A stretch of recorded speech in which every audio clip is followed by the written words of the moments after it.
주님께서 여러분과 함께 마테오가 전한 거룩한 복음입니다.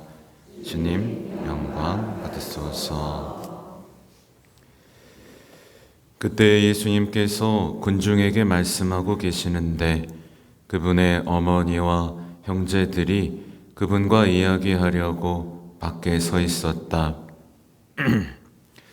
그래서 어떤 이가 예수님께 보십시오, 스승님의 어머님과 형제들이 스승님과 이야기하려고 밖에 서 계십니다 하고 말하였다. 그러자 예수님께서 당신께 말한 사람에게 누가 내 어머니고 누가 내 형제들이냐 하고 반문하셨다. 그리고 당신의 제자들을 가리키시며 이르셨다. 이들이 내 어머니고 내 형제들이다. 하늘에 계신 내 아버지의 뜻을 실행하는 사람이 내 형제요, 누이요, 어머니다. 주님의 말씀입니다.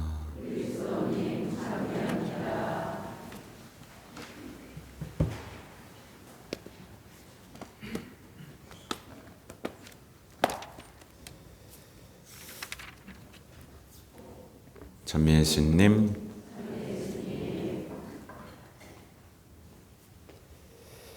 네, 입당송이 참 아름답죠? 이런 찬미가 입에서 터져 나와야 됩니다. 거룩하신 어머니, 찬미 받으소서. 당신은 하늘과 땅을 영원히 다스리시는 임금님을 낳으셨나이다. 네. 이렇게 우리의 찬미가 울려 퍼져야 하죠. 그리고 오늘 역대기 상권의 말씀은 우리 개약의 개가 나오잖아요. 이 성전에 주님의 개를 모셔오기 위해, 말하자면 성전을 짓고 성모님을 모셔오기 위해, 여기 보면 하나님의 개를 어깨에 맸다고 나오죠? 그죠? 우리가 가마행렬하는 거 떠오르죠? 그죠? 다 이미지들이 연결되고 있고, 성가 책임자들을 임명하여 그래서 흥겨운 노래를 부르겠다. 그래서 우리 어르신 성가대들의 역할들이 결코 작지 않은 아름다운 부르심이라는 거 잊지 마세요. 그렇게 성모님을 모시고 이 이야기들이 이제 여러분 내면에도 벌어져야 되는 일인 거 아시죠? 여러분의 내면에 성모님을 모시기 위해 찬미의 노래를 부르고, 아무튼 오늘이 그날이 되면 좋겠습니다. 네. 여러분의 내면에는 어머니가 모셔져 있나요? 네. 엄마 있는 집인가요? 그래서 따뜻해요? 네. 아니면 없어요?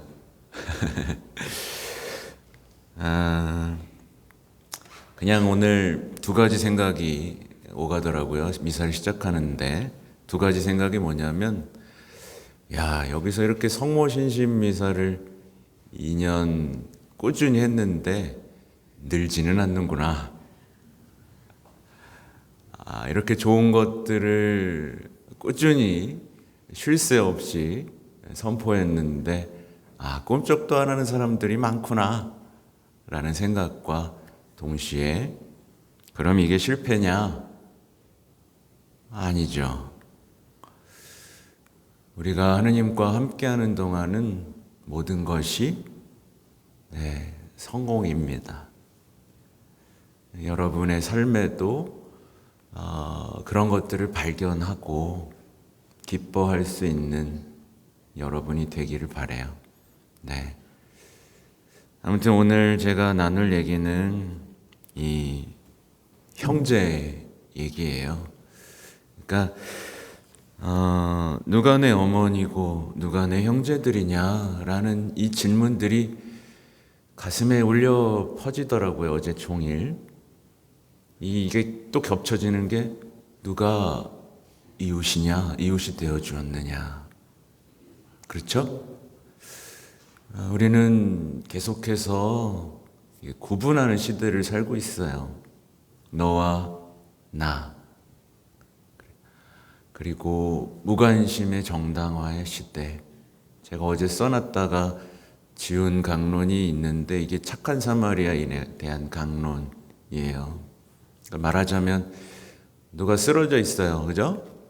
누가 쓰러져 있으면 여러분 어떻게 해요? 도와야 되잖아요. 그죠? 네. 특히 생각을 바꿔보면 되게 편하죠. 내가 가장 사랑하는 자녀가 강도당해서 길거리에 쓰러져 있으면 여러분 어떻게 해요? 돌보죠? 근데 우리는 뭐에 익숙하냐면 이 나쁜 강도 새끼 그러면서 강도를 쫓아가는 일에 익숙하고 아무튼 여러 가지를 통해 돌보는 게 아니라 다른 삶의 방식들에 익숙해져 버렸습니다. 그렇죠? 네. 누가 이렇게 강도 맞는 사회를 만들었는가 막 손가락질하고 그럴 시간이 없어요. 그죠? 우리는 돌봐야 되고 돌보는 것에서 하나가 되는 과정들로 나가야 되는데 우리의 시선은 자꾸 비평하고 탓하고 분노하고 쫓아가고 그죠? 그러면서 정작 아무것도 사랑하지 못하는 이웃이 되어주지 못하고 형제가 되어주지 못하고 형제로 하나 되지 못하는 이상한 시대를 살고 있죠. 제가 이건 자주 얘기하는 거예요. 가족들과 교회 공동체조차 하나 되기 어려운 시대. 여기에 대한 해답은 말씀에 있는데 우리는 그걸 이루지 못하고 있죠. 아무튼 순례에 대해서 얘기하려고 제가 썼는데 서두가 길었네요. 그러니까 희년 선포, 희년이잖아요. 그죠? 희년에서 가장 근본되는 요소가 뭘까요? 네, 이미 얘기했어요. 순례입니다. 희년은 순례예요. 순례를 떠나야 됩니다. 예. 순례를 떠날 준비가 되셨습니까? 예. 떠날 계획을 하신 분? 네. 없어요? 네. 대사만 받으려고 그냥 희년은 순례가 중심이 돼야 됩니다. 그러니까 사실은 이 구약에서부터 신약까지 이렇게 보면 대표적인 인물은 아브라함이죠. 아브라함은 고향과 친족을 떠나서 아버지의 집을 떠나 이제 떠돌아다니게 돼요. 그의 여정 속에서 뭐가 되죠? 믿음의 아버지가 되고 희망이 없어도 희망하는 사람이 되어가죠. 그래서 여러분이 지금 우리가 이 시대를 살아가는 모든 분들이 겪고 있는, 저를 포함해서 겪고 있는 문제가 뭐냐면 아버지의 뜻을 실행하는 게 너무 힘들고 지친다. 모두가 경험하는 거예요. 나 아닌 사람 있습니까? 근데 오늘 복음 보면 하늘에 계신 내 아버지의 뜻을 실행하는 사람이 내 형제요 누이요 어머니다 이렇게 말씀하시잖아요. 그러니까 우리가 힘을 잃었으면 다시 순례를 시작해야 됩니다. 뭔가 멈춰있는 상태라는 거예요. 우리가 뭔가 안주하고 있고 안락하고 편안한 우리 자꾸 편안한 거 찾잖아요. 신앙생활도 어땠으면 좋겠어요? 편안했으면 좋겠죠? 여러분, 신앙생활 편안했으면 좋겠죠? 그죠? 조금만 불편하면 어떡해요? 근데 순례는 편해요? 불편해요? 불편하잖아요. 그걸 떠나야 되는 겁니다. 그래서 제안을 해보는 거예요. 순례를 하겠다고 결심을 해보자고요. 어쩌면 우리는 순례를 해본 적이 없을 수도 있어요. 관광만 했거나 그냥 행사했거나 친목회를 했거나 기분 전환은 했겠죠. 근데 순례는 해본 적이 없을지도 몰라요. 근데 예수님의 삶도 보면 사실은 뭐예요? 다 순례예요. 네, 순례입니다. 이게 순례가 언제부터 시작됐냐면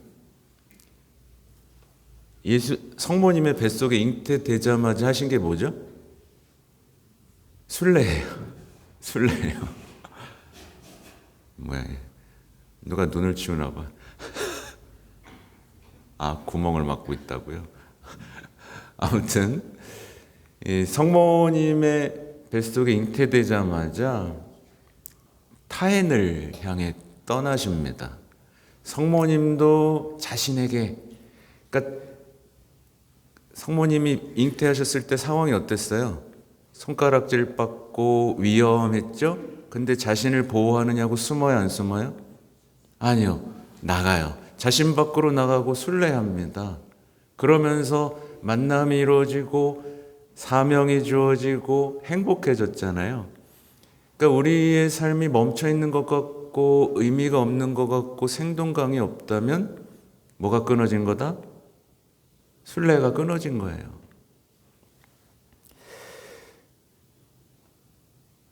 그리고 예수님이 12살 됐을 때 어떻게 됐어요?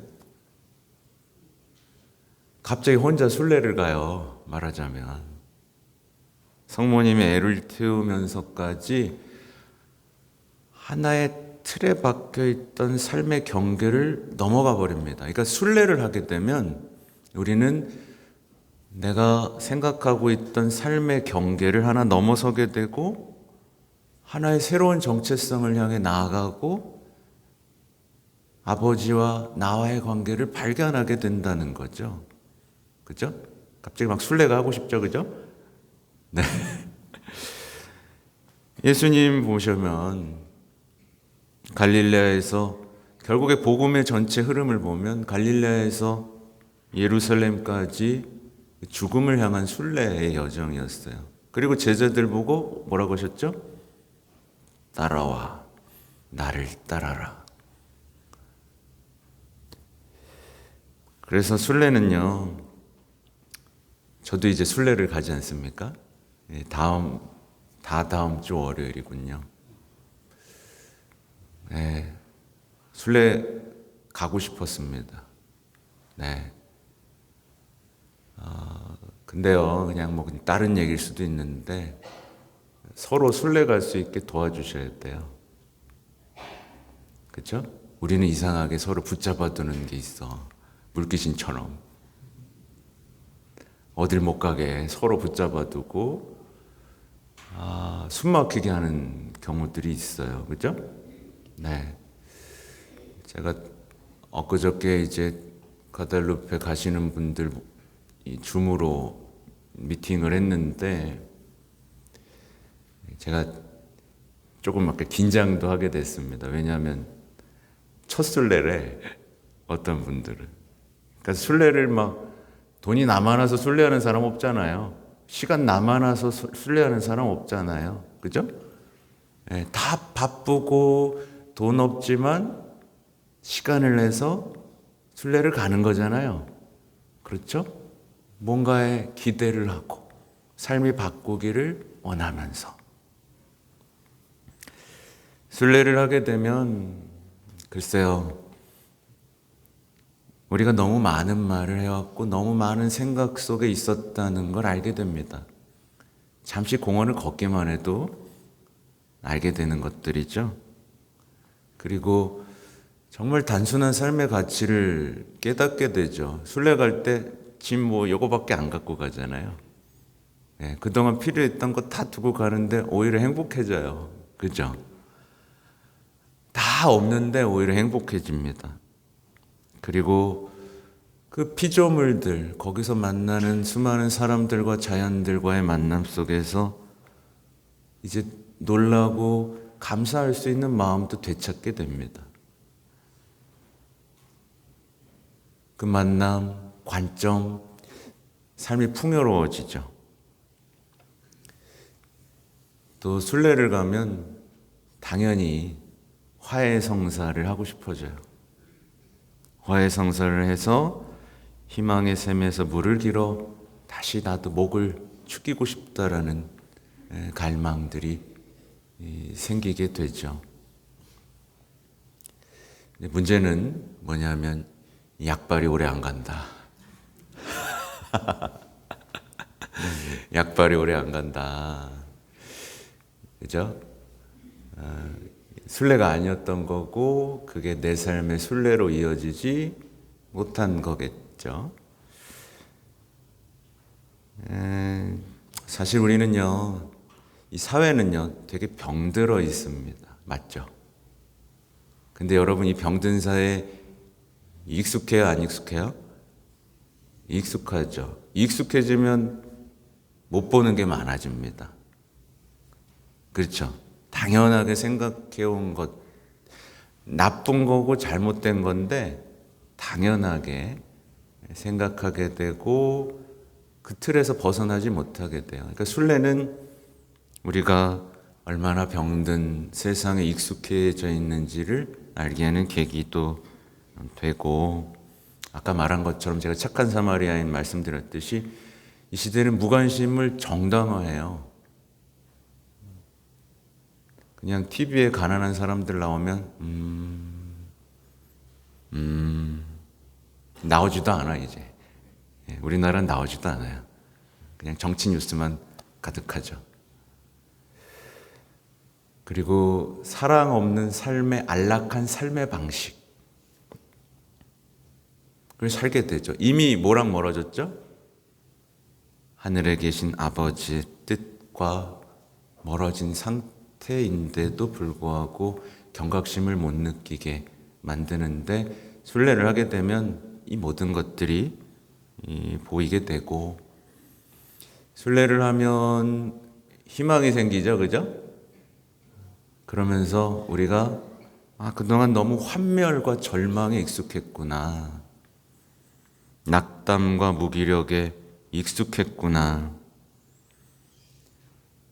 무익한 배타주의 속에 살았구나, 뭐가 이렇게 다 싫은 것들이 많고 안 되는 것들이 많은지 거기에 익숙했고, 원한 옹졸함에 사로잡혀 있었고, 한탄하고 태만했고, 늘 두려워하면서 정치적 이념만 따라다녔던 우리의 모습들이 순례 속에서 드러납니다. 그죠?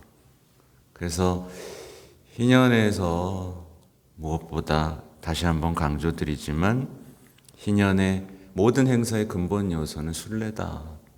그래서 순례 한 번쯤을 가시면 좋겠고,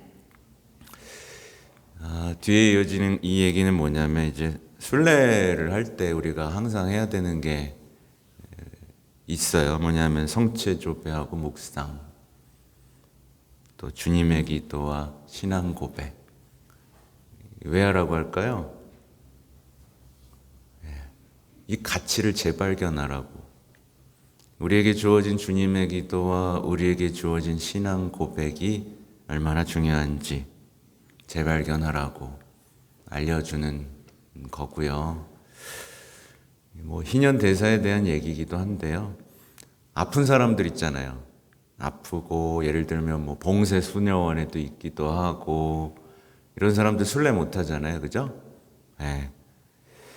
이런 분들이 있으면 미디어나 이런 걸 통해서 그 순례에 참여하고 자기 삶의 고통과 고난을 봉헌하며 희년대사를 누릴 수 있대요.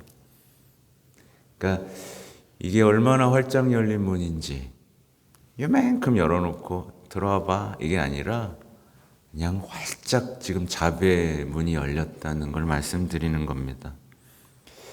특히 제가 여러분에게 제안하고 싶은 순례 말고도 제안하고 싶은 것 중에 하나는 뭐냐면 이제 무익한 오락들, 우리 삶을 너무 많이 지배하죠? 무익한 오락, 미디어, 소셜 네트워크, 이거 끊어도 하루 동안 끊어도 대사가 주어집니다. 단식, 금식제, 금욕제 지켜도 대사 주어집니다. 불필요한 소비를 멈추고 그것으로 기부를 하고 참회의 정신으로 그걸 기부를 해도 희년대사가 주어집니다. 사실 우리 삶을 어지럽히는 게 여기 다 있어요. 저 같은 경우도 제가 유튜브를 하다 보니까 또 소셜미디어를 관리하다 보니까 어떨 때는 빨려 들어갑니다. 이것만 끊어도 참 삶이 그래서 유튜브를 괜히 했다 라는 생각이 들 때도 있어요. 이거 댓글은 왜 악성 댓글들도 왜 이렇게 많은 거고 이 복잡한 사람들 왜 이렇게 많은 거예요. 한 가지 예를 들면 제가 희년 마스코트 설명을 했어요. 그랬더니 어떤 사람이 뭐라고 댓글을 단지 아세요? 가톨릭엔 이미 십자가가 있는데 가톨릭이 이제 세속화되고 있다. 정말 별의별 그러니까 자기 멋대로 신앙생활 하는 사람들이 왜 이렇게 많아졌을까? 그죠? 그래서 제가 아주 그렇습니다. 아무튼 공동체에 대한 자원봉사 활동과 헌신에 내 여가 시간을 할애해도 대사가 주어집니다. 우리가 너무 좋아하는 것들이죠. 내 여가, 내 오락, 내 재미 이런 것들을 끊는 것에 초대해 주시는 겁니다. 그래서 오늘 첫도 신심이잖아요. 여러분 염려 많죠? 네. 슬픔 많죠? 다 성모님께 맡겨드립시다. 너무나 많은 염려와 슬픔 속에서 우리가 희망을 잃어버렸다는 거, 형제를 잃어버렸다는 거, 순례하는 삶의 가치와 아름다움을 잃어버렸다는 거 봉헌드리고 어머니 저 순례하겠습니다 라고 다짐하는 거예요. 그리고 무슨 좋은 일이 있겠어 라고 말하면 안 됩니다. 나 거기 가봤어. 거기도 가보고 저기도 가보고 다 가봤어. 근데 사실 생각해 보세요. 성지라고 불리는 곳들 있죠? 다 어떤 곳들이었죠? 그냥 보잘것없던 곳들이었어요. 예수님이 태어난 곳? 보잘것없던 곳. 예수님이 돌아가신 곳? 그냥 죽음의 산이었던 거고. 아브라함, 요셉, 이삭, 수많은 우리 조상들이 지나다니면서 탑도 쌓고 그랬죠? 지금 성지가 됐죠? 그냥 잠들어 있던 곳. 씨름했던 곳. 그죠? 그게 지금 성지란 말이에요. 거기 가봐야 무슨 일 있겠어? 아니요. 신앙은요, 머리로 하는 게 아닙니다. 생각으로 하는 게 아니고요. 우리는 너무 이제 이게 또 병든 사회인 거예요. 가보는 겁니다. 떠나보는 거고, 만나보는 거고, 대화해보는 거고요. 그죠? 그렇게 우리가 순례하다 보면 어떻게 될까요? 우리의 성질을 만나게 되는 거고, 거기서 희망이 재탄생하게 되고 거기서 사랑할 힘을 다시 찾게 되는 거죠. 그래서 이제 조금씩 따뜻해질 겁니다. 순례를 떠나시기 바래요. 그곳이 어디든 실제적으로 순례를 떠나는 것도 중요하지만 우리의 내면이 우리의 영성 생활이 순례라는 것도 다시 되찾으시면서 여러분의 삶이 어떤 메마른 내면들이 다시 이렇게 치유되고 회복될 수 있기를. 그래서 우리 찔리신 성모님의 성심을 조금 더 사랑하고 위로해 드릴 수 있는 신앙인이 될 수 있기를 간절히 기도합니다. 아멘.